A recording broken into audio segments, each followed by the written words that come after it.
Hello everyone, once again welcome back. Student, आज हम discuss करेंगे इंडस्ट्रियल लॉ में हमारी नेक्स्ट यूनिट, जिसमें हम आज से स्टार्ट कर रहे हैं एम्प्लॉय प्रोविडेंट फंड 1952।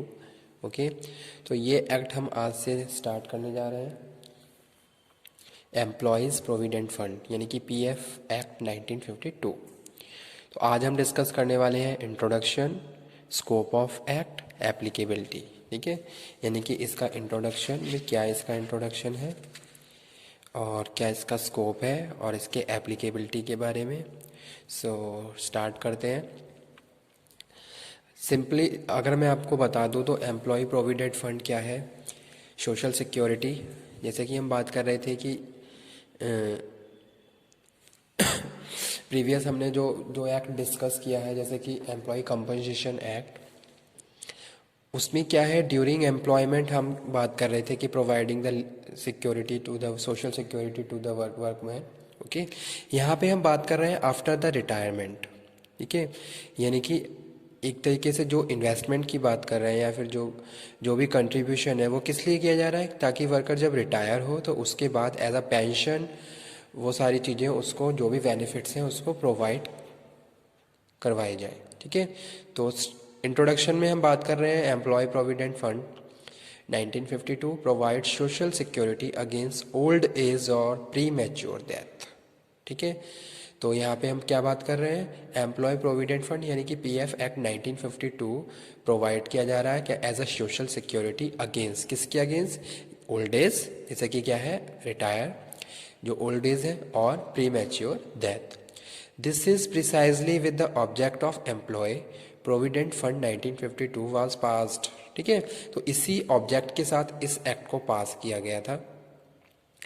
स्टार्टिंग में student in the beginning it provide only provident fund scheme. ठीक है, स्टार्टिंग में क्या था, केवल ये खाली प्रोविडेंट फंड स्कीम्स प्रोवाइड कर रहा था कि भाई वर्कर्स को की सैलरी से इन कंट्रीब्यूशन, ठीक है, जो भी उनके जो वेजेस हैं उसमें वर्कर्स का कंट्रीब्यूशन, जिसको हम एज अ प्रोविडेंट फंड क्या कर रहे थे, जमा कर रहे हैं, और उसके बाद वो सारे बेनिफिट उसको ओल्ड एज में दिए जा रहे थे।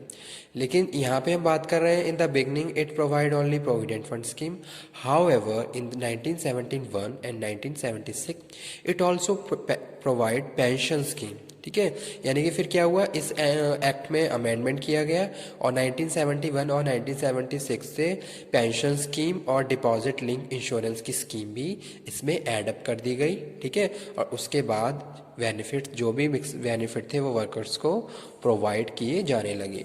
तो वही चीज़ यहाँ पे हम बात कर रहे हैं। 1971 and 1976 it also provided pension scheme and deposit link insurance respectively for employ in factories and other establishment. ठीक है, तो क्या बात कर रहे हैं हम, फैक्ट्रीज़ की बात कर रहे हैं और अदर एस्टेब्लिशमेंट बात कर रहे हैं। जैसे कि मैंने फैक्ट्री एक्ट में डिफाइन किया था, फैक्ट्रीज़ क्या होती है, factory is a premises where 10 or more worker producing manufacturing anything with the aid of power and 20 and more worker producing manufacturing anything without the use of power। Okay, तो वो जगह factory है और हर factory में क्या है, employ provident fund applicable है। तो वही चीज़ यहाँ पे मेंशन की गई है, for employ in factories and other establishment. Other establishment में की भी यहाँ पे हम बात कर रहे हैं जहाँ जहाँ इसको एप्लीकेबल किया गया है। ओके, तो इंट्रोडक्शन यही है, एम्प्लॉय प्रोविडेंट फंड क्या है, एक सोशल सिक्योरिटी है जो वर्कर्स को ओल्ड एज, ओके, या फिर उनको एज अ कोई ऐसा केस निकल आता है जैसे कि प्री मैच्योर डेथ है, तो इस टाइप के जो केसेस फाइंड आउट होते हैं तब उसको एक सोशल सिक्योरिटी प्रोवाइड की जाती है। तो वो यहाँ पे हम बात कर रहे हैं प्रोविडेंट फंड 1952। अब यहाँ पे हम बात करते हैं कि भाई प्रोविडेंट फंड 1952 स्टार्ट कैसे हुआ, इसके पीछे क्या मेजर रीज़न रहे। तो स्टूडेंट, अगर हम बात करें अपने पोस्ट इंडिपेंडेंट की, तो उस टाइम बहुत सारी ऐसी प्रैक्टिसेस हो रही थी जहाँ वर्कर्स को बहुत सारी प्रॉब्लम फेस करनी पड़ रही थी। ठीक है, एम्प्लॉय फैक्ट्री एक्ट 1948 के बाद बहुत सारी प्रैक्टिसेस में सुधार आया। वर्कर्स को प्रॉपर वर्किंग कंडीशन प्रोवाइड की जाने लगी, प्रॉपर वेजेस यानी कि वर्कर की सिक्योरिटी के बारे में भी प्रॉपर ध्यान दिया जाने लगा। फिर जैसे जैसे चेंजेस होते गए वैसे वैसे बहुत सारे अल्ट्रेशन हुए, बहुत सारे अमेंडमेंट हुए एक्ट में, और ये सारी प्रैक्टिसेस स्पीडली रन करने लगी। तो उसी time employ provident fund scheme भी स्टार्ट की गई, ताकि वर्कर्स को ओल्ड एज पे या फिर जब वो काम नहीं कर रहा है या फिर अगर वो किसी भी एक फैक्ट्री में काम कर रहा है तो वहाँ उसके लिए सोशल सिक्योरिटी भी प्रोवाइड की जाने लगी एज अ इंश्योरेंस की यहाँ पे हम बात कर रहे हैं। ठीक है, कि भाई वर्कर यहाँ पे काम करेगा, काम करने के बाद जो भी यहाँ पे अमाउंट उसके अकाउंट में, जो भी उसका पीएफ अकाउंट है उसमें डिपॉजिट होगा, वो बेनिफिट उसको after retirement, old age, as a pension, इन सब तरीक़ों से उसको वो बेनिफिट प्रोवाइड किए जाएंगे। तो वो यहाँ पे हम इसी एक्ट में बात कर रहे हैं, एम्प्लॉय प्रोविडेंट फंड 1952। ठीक है, तो जैसे जैसे प्रैक्टिसेस सामने आई, जैसे जैसे प्रॉब्लम आई, उसके बहुत सारे सॉल्यूशन फाइंड आउट किए गए और वर्कर्स को ये सारी सोशल फैसिलिटीज़ प्रोवाइड की जाने लगी। तो यहाँ पे हम बात कर रहे हैं 1971 और 1976 की, जैसे कि पेंशन और डिपॉजिट लिंक इंश्योरेंस फैसिलिटी की। ठीक है, तो वो यहाँ पे हम बात कर रहे हैं इंट्रोडक्शन में। तो जो पीएफ है, जैसा कि जनरल पता आपने सुना हो या आपको पता हो, पीएफ क्या है? Employ provident fund. एक तरीके से क्या है? सोशल सिक्योरिटी है। जो भी एम्प्लॉयर है वर्कर्स के ओल्ड एज और प्रीमेच्योर डेथ, इन सारे केसेस के अगेंस्ट क्या है, उसके अकाउंट में अमाउंट डिपॉजिट करता है। ठीक है, अब इसमें यहाँ पे हम बात कर रहे हैं कंट्रीब्यूशन की। तो अभी मैं आपको एक सिंपल जनरली बता देता हूँ कि जो एम्प्लॉय है वो भी इसके लिए कंट्रीब्यूट करता है, जो एम्प्लॉयर है वो भी उतना ही पार्ट उसके लिए कंट्रीब्यूट करता है, और वो अमाउंट उसके पीएफ अकाउंट में क्या है, जमा होता है। ठीक है, और उस पर बहुत सारे लीगल फॉर्मेलिटीज़ पूरी की जाती हैं, तब जाके फाइनली वो उसके अकाउंट में क्या है, फिर ऐड हो जाता है। तो ये इस तरीके से, ये क्या है, एक तरीके से सोशल सिक्योरिटी है जो वर्कर्स को प्रोवाइड की जाती है। ठीक है, तो वो यहाँ पे हम बात कर रहे हैं। नेक्स्ट यहाँ पे हम बात कर रहे हैं स्कोप ऑफ एक्ट। तो इस एक्ट का स्कोप क्या है? तो यहाँ पे हम बात कर रहे हैं this act applicable whole of India. ठीक है, यानी कि जो एम्प्लॉय प्रोविडेंट फंड है applicable to whole of India. Applicability की बात कर रहे हैं, कहाँ कहाँ एप्लीकेबल है? तो employ provident fund 1952 applicable and apply to the factories and establishment employing 50 or more persons। ठीक है, जहाँ 50 या 50 से ज़्यादा लोग काम कर रहे हैं। नाउ अब क्या है, अप्लाई टू एवरी एस्टेब्लिशमेंट। क्या है, हर एस्टेब्लिशमेंट में इसको अप्लाई किया गया है जहाँ 20 और से ज़्यादा वर्कर्स क्या है, एम्प्लॉयड हैं। ठीक है, 20 और मोर पर्सन्स एम्प्लॉयड। तो ये यहाँ पे हम बात कर रहे हैं किसकी, एम्प्लॉय प्रोविडेंट फंड की। तो ये यहाँ पे एप्लीकेबिलिटी का कॉन्सेप्ट यहाँ पे हमने क्लियर किया, जहाँ 20 या इससे ज़्यादा लोग काम कर रहे हैं तो वहाँ पे भी ये एप्लीकेबल है।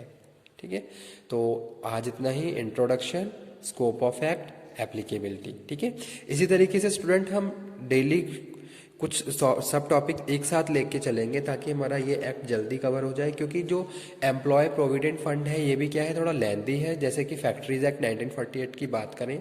ठीक है, और एग्जाम के पॉइंट ऑफ व्यू से भी इम्पॉर्टेंट है। कुछ इसमें स्पेसिफिक टॉपिक्स हैं जो क्या है, टाइम टू टाइम, जैसे कि अमेंडमेंट हुए तो उसके बाद वो टॉपिक आए हैं, तो वो भी हमें कवर अप करने हैं, और वो टॉपिक आपको समझना भी बहुत ज़्यादा ज़रूरी है। ठीक है, तो जो ये एम्प्लॉय प्रोविडेंट फंड एक्ट 1952 है,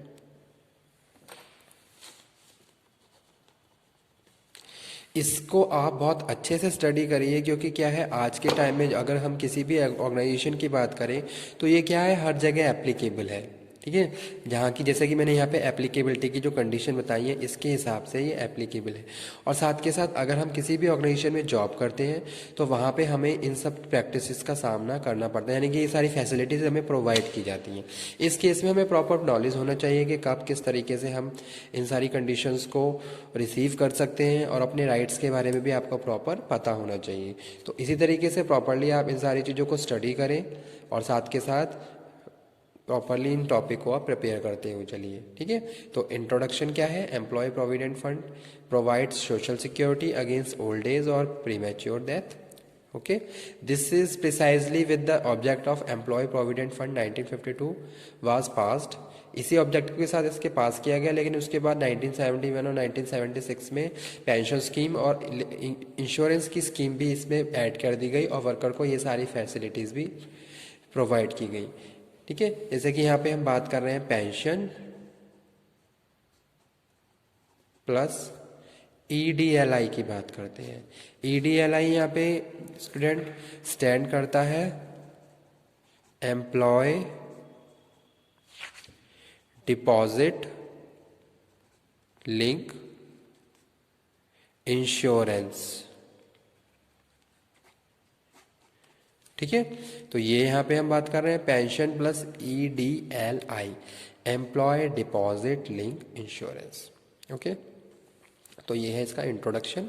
स्कोप ऑफ एक्ट की बात करते हैं तो ये एप्लीकेबल है होल ऑफ इंडिया। एप्लीकेबिलिटी की बात करें, स्टार्टिंग में ये उन ऑर्गेनाइजेशन में एप्लीकेबल हो रहा था जहाँ 50 लोग काम करते हैं, 50 या 50 से ज़्यादा। अब ये उन सभी एस्टेब्लिशमेंट में एप्लीकेबल है जहाँ 20 और मोर वर्कर्स आर पर्सन एम्प्लॉयड। ठीक है, तो 20 या इससे ज़्यादा लोग अगर काम कर रहे हैं तो ये हर जगह एप्लीकेबल है। इसकी और भी कंडीशन है जो अपने नेक्स्ट लेक्चर में कवर अप करने वाले हैं, तो वो आगे हम डिस्कस करेंगे हमारे नेक्स्ट लेक्चर में। ठीक है, तो आज का टॉपिक यहीं पे हम फिनिश करते हैं। Employ provident fund 1952। हमें बता दूं इसके बारे में, हम किसी भी ऑर्गेनाइजेशन में अगर जॉब करते हैं, अगर आप HR में जॉब कर रहे हो तो आपको प्रॉपरली सारी एक्ट की नॉलेज होनी चाहिए। जैसे कि फैक्ट्रीज एक्ट 1948 मोस्ट इम्पॉर्टेंट। ठीक है, HR वर्क के लिए क्या है मोस्ट इम्पॉर्टेंट है सारे एक्ट, क्योंकि जितने भी इसमें प्रोविजंस हैं वो सारे प्रोविजंस हमारे फैक्ट्रीज में अप्लाई होते हैं। और उस टाइम अगर आप एज HR में जॉब कर रहे हो तो ये सारी प्रैक्टिसेस आपको डे टू डे फॉलो भी करनी होती है। सपोज़ आप सैलरी का काम कर रहे हैं, तो अगर आप सैलरी का काम कर रहे हो तो आपको प्रॉपर वेजेस की नॉलेज होनी चाहिए कि भाई वेज आज के टाइम में कितना वेज चल रहा है। ठीक है, तीनों कैटेगरी अलग अलग होती हैं, स्किल्ड, सेमी स्किल्ड और अनस्किल्ड। गवर्नमेंट क्या है वेज रिवाइज करती है, कौन कौन सी कंडीशंस पे रिवाइज किया जाता है, प्लस ESI और PF का प्रोविज़न भी अप्लाई होता है, तो कितना कितना कंट्रीब्यूशन, ये सारी नॉलेज आपको पता होनी चाहिए, आपके पास होनी चाहिए। तो इसीलिए हम अपने एग्ज़ाम के पॉइंट ऑफ व्यू से as well as future prospect से भी इस एक्ट को बहुत अच्छे से स्टडी करेंगे ताकि हर एक अपडेटेड नॉलेज हमारे पास हो। ठीक है, employees provident fund act 1952। Student आप इन सारे टॉपिक्स को इस तरीके से ना पढ़ें कि भाई ये खाली आपको एग्ज़ाम देना है और अच्छे मार्क्स स्कोर करने हैं। ये जितना भी आपका मैनेजमेंट का जितने भी ये मेन सब्जेक्ट्स हैं और ये टॉपिक्स हैं, ये आपके ड्यूरिंग प्रैक्टिकल भी आप इसको प्रॉपरली इम्प्लीमेंट करेंगे जब आप किसी भी ऑर्गेनाइजेशन को ज्वाइन करेंगे। ठीक है, तो आज का टॉपिक यहीं पे ही फिनिश करते हैं। Thank you very much.